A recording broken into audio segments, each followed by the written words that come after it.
those things are usually used to cast doubt on the Bible. Well, I'm not using the Bible as my basis for the truth. I'm using Jesus, my relationship with God. So I'm not really looking for a book to be proved right or wrong by scientists over scientific issues, which really the Bible's not even there to engage. It's fundamentalist Christians who have taken the Bible to be a scientific reference book, and everything must agree with the Bible or everything is wrong.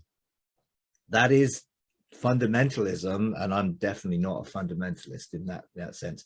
And to be honest, whether the world is 16 billion years, 14 billion years, 13 billion years, or 6,000, it's irrelevant to me. God could have made it so it looked like it was old if he wanted to.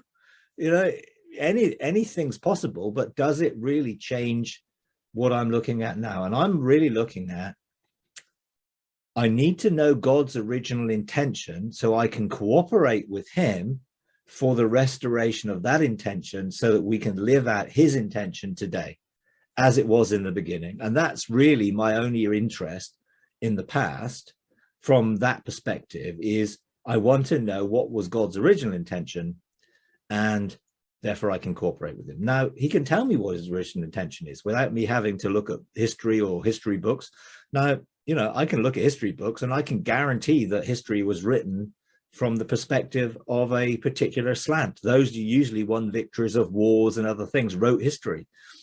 And I'm not necessarily going to agree with what they wrote, you know, because I've seen things which don't agree with what they wrote. So I'm going to really base my understanding of the world in which I live in my relationship with God, and engage in a heavenly perspective so that I can see earth from a heavenly perspective and not be constrained to any particular form of belief system, understanding which purely comes through the tree of the knowledge of good and evil.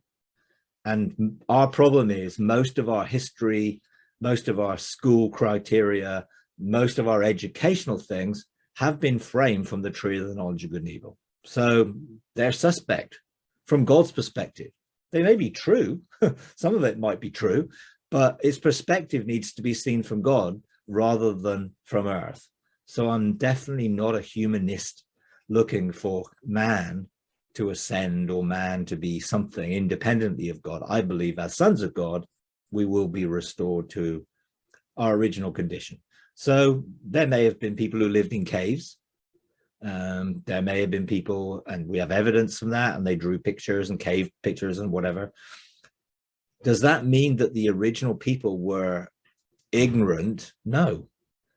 They probably fell into ignorance the further they went away from the God's original pattern and creation, and the further they adopted the tree of the knowledge of good and evil. Now, I do believe that there have been knowledge which has been given to humanity illegitimately, which was designed to create societies, empires, which were all, in a sense, in antagonism to the kingdom of God, as being God is king, and we need to be part of his kingdom. You know, all empires have done that. So there's a lot of things which you can look back in and see, okay, that may or may have not happened the way it's been written to happen.